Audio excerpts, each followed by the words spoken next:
بسم اللہ الرحمن الرحیم۔ السلام علیکم، میں ہوں اجازت اور نئے آنے والے دوستوں سے گزارش ہے کہ میرے چینل کو سبسکرائب کر کے آپ بھی ہمارا حصہ بنیں۔ چلتے ہیں آج کی کہانی کی طرف۔ بہت سال گزرے، کسی ملک پر ایک سنگ دل بوڑھا بادشاہ حکومت کرتا تھا۔ عوام اس کے ظلم و ستم سے تنگ آ چکے تھے۔ آخرکار ایک نوجوان نے کمر ہمت باندھی اور بادشاہ کے خلاف بغاوت کا علم بلند کیا۔ جب بادشاہ کو اس کی خبر پہنچی تو غصے سے آگ بگولا ہو گیا اور اس پر اپنی فوج لے کر ٹوٹ پڑا۔ مٹھی پر باغی خوب ڈٹ کر لڑے، لیکن آخرکار شکست کھانا پڑی اور شکست خوردہ باغی بھاگ نکلے۔ بادشاہ نے ان کا تعاقب کیا اور اکثر کو موت کے گھاٹ اتار دیا، اور باقی ماندہ ساتھی ایک جنگل میں جمع ہو گئے۔ ان کے سردار نسیم نے ان سے مخاطب ہو کر کہا، ساتھیو، ہمت نہ ہارو، ہم حق پر ہیں۔ ہم نے جبر و تشدد کے خلاف آواز اٹھائی ہے۔ اگر ہم نے صبر و استقلال سے کام لیا تو مجھے یقین ہے کہ آخر میں انشاءاللہ فتح ہماری ہوگی۔ اپنے خدا پر بھروسہ رکھو اور اسی سے مدد مانگو۔ اس تقریر سے اس کے ساتھیوں پر بڑا اچھا اثر پڑا اور انہوں نے اپنے آپ کو جنگ کے لیے تیار کرنا شروع کر دیا۔ 2 سال بیت گئے، لیکن بادشاہ کو نسیم اور اس کے ساتھیوں کا کوئی علم نہ ہوا۔ ایک دن بادشاہ نے شکار کرنے کا پروگرام بنایا۔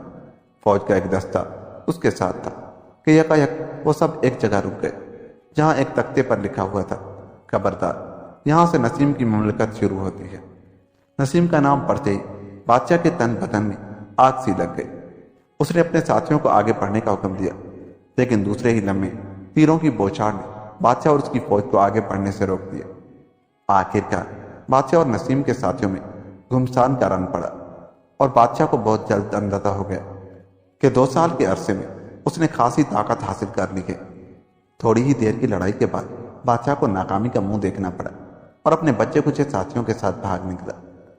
بادشاہ نے محل میں پہنچ کر نسیم کی سرکوبی کے لیے ایک بہت بڑی فوج تیار کی اور شہزادہ پرویز کو اس کا سالار بنایا۔ اسے راستے میں کسی قسم کی رکاوٹ پیش نہ آئی اور آخرکار وہ جنگل کے اس حصے میں پہنچ گیا جہاں پر پھلوں کی بہتات تھی۔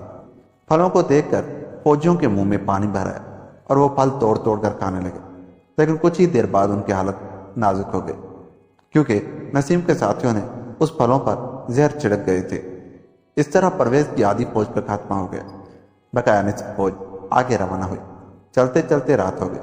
آدھی رات کے بعد نسیم کے ساتھیوں نے شب خون مارا، مگر پرویز کی فوج اس اچانک حملے کی تاب نہ لا کر بھاگ گئی۔ پرویز اپنے ساتھیوں کے ساتھ بچنے میں کامیاب ہو گئے۔ جب اس شکست کی خبر بادشاہ تک پہنچی تو وہ بہت غمگین ہوا۔ پرویز کی چھوٹی بہن پھول شہزادی نے جب یہ سنا تو مصمم ارادہ کر لیا کہ وہ اپنے بھائی پرویز کی مدد کے لیے اسے ضرور تلاش کرے گی۔ پھول شہزادی رات کے وقت مردانہ بھیس بدل کر نکل کھڑی ہوئی۔ وہ دن کو جنگل میں چھپی رہتی اور رات کو اپنے بھائی تلاش میں جاتی۔ ایک رات پھول شہزادی گھوڑے پر سوار جا رہی تھی کہ اس نے 2 انسانوں کو تلواروں سے لڑتے دیکھا۔ دونوں ایک دوسرے پر بڑھ چڑھ کر وار کر رہے تھے کہ اچانک ان میں سے ایک کی تلوار ٹوٹ گئی۔ پھول شہزادی نے اپنی تلوار اس کے آگے پھینک دی۔ وہ اس غیبی امداد پر بہت خوش ہوا اور اس نے اپنے مخالف کو ہمیشہ کی نیند سلا دیا۔ پھول شہزادی اپنے گھوڑے سے اتری اور مردانہ آواز میں پوچھا، تم کون ہو؟ اس نے کہا، میرا نام شبنم ہے اور میں نسیم کی بہن ہوں۔ پھول شہزادی نے پوچھا، مقتول کون تھا؟ شبنم نے کہا کہ وہ پرویز کا ساتھی تھا۔ پھول شہزادی نے تلوار اٹھاتے ہوئے کہا، اب تمہیں میرے ساتھ لڑنا ہوگا کیونکہ میں بھی پرویز کا ساتھی ہوں۔ شبنم نے کہا، تم نے میری زندگی بچا کر مجھ پر احسان کیا ہے، میں تم سے ہرگز لڑنا نہیں چاہتی۔ رات کی تاریکی شہر کی روشنی میں تبدیل ہو رہی تھی۔ پھول شہزادی نے اپنی تلوار نیام میں ڈالی اور اپنے گھوڑے کی طرف پلٹی۔ اس نے مڑ کر شبنم کی طرف دیکھا اور اپنے گھوڑے کو ایڑ لگائی۔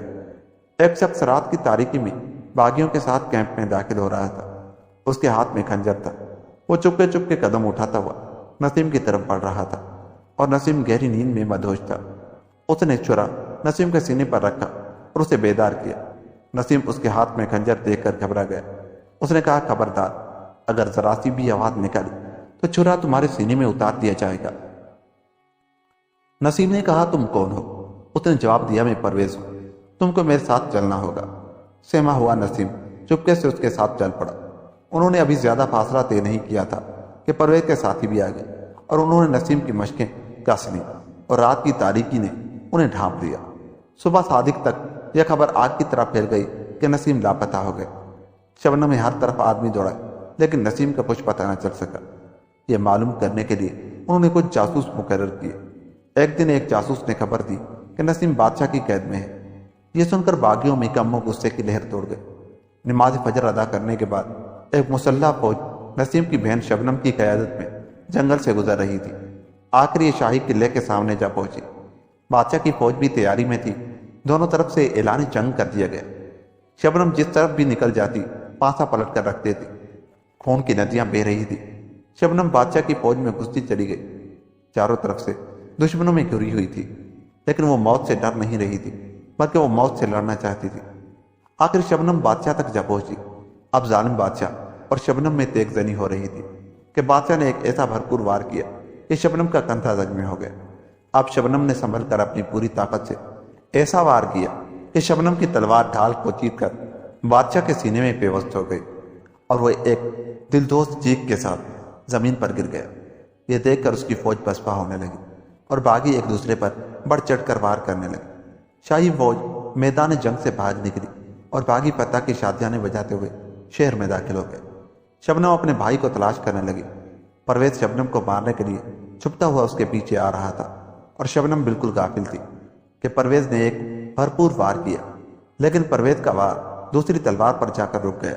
یہ تلوار اس کی بہن پھر شہزادی کی تھی۔ پھر شہزادی نے پرویز کا وار روک کر کہا کہ کسی پر اچانک حملہ کرنا بہادری نہیں ہے۔ اگر اتنی ہمت ہے تو اسے للکار کر لڑتے۔ اتنے میں شبنم نے بھی تلوار نیام سے نکالی اور پرویز پر وار کیا۔ دونوں خوب بہادری سے لڑ رہے تھے کہ پرویز کی تلوار ٹوٹ گئی۔ اب وہ شبنم کے رحم و کرم پر تھا۔ شبنم نے اسے موت کے گھاٹ اتارنے کے لیے تلوار اٹھائی لیکن پھول شہزادی نے درخواست کی کہ وہ اس کے بھائی کی جان بخش دے۔ پھول شہزادی شبنم کی ایک دفعہ جان بچا چکی تھی۔ اگر وہ اپنی تلوار پھینک کر شبنم کی مدد نہ کرتی تو اپنی جان سے ہاتھ دھو بیٹھتی۔ اس لیے شبنم پھول شہزادی کے کہنے کو نہ ٹال سکی۔ اس نے پرویز کو معاف کر دیا اور تلوار نیام میں ڈال دی۔ پرویز اس کے پاؤں پر گر پڑا۔ شبنم نے اسے اٹھاتے ہوئے کہا، تمہیں اپنی بہن پھول شہزادی کا شکریہ ادا کرنا چاہیے ورنہ میں تمہیں ہرگز نہ چھوڑتی۔ پرویز نے پھول شہزادی کا شکریہ ادا کیا۔ اب وہ تینوں نسیم کو تلاش کرنے چل دیے۔ نسیم ایک ستون کے ساتھ جکڑا ہوا تھا۔ اس کے جسم پر کوڑوں کے نشان بھی موجود تھے۔ شبنم نے فوراً اس کی زنجیریں کاٹ ڈالی اور نسیم کو آزاد کرا دیا۔ پرویز نے نسیم سے بھی معافی مانگی۔ نسیم نے شبنم کی درخواست پر اسے معاف کر دیا۔ شبنم نے پھول شہزادی کا نسیم سے تعارف کرایا۔ عوام نے ظالم بادشاہ کی موت پر خوشیاں منائی۔ پرویز نے پھول شہزادی کی شادی نسیم سے کر دی اور شبنم کی شادی پرویز سے ہو گئی اور وہ باہم محبت اور خوشی سے رہنے لگے۔ اور یوں یہ کہانی ختم ہوئی۔ دوستو، اگر آپ کو ہماری یہ کہانی اچھی لگی جاتے ہوئے ہمارے چینل کو سبسکرائب کریں۔ ملتے ہیں کسی ایسی ہی کہانی کے ساتھ، تب تک اپنا بہت سا خیال رکھیے گا۔ خدا حافظ۔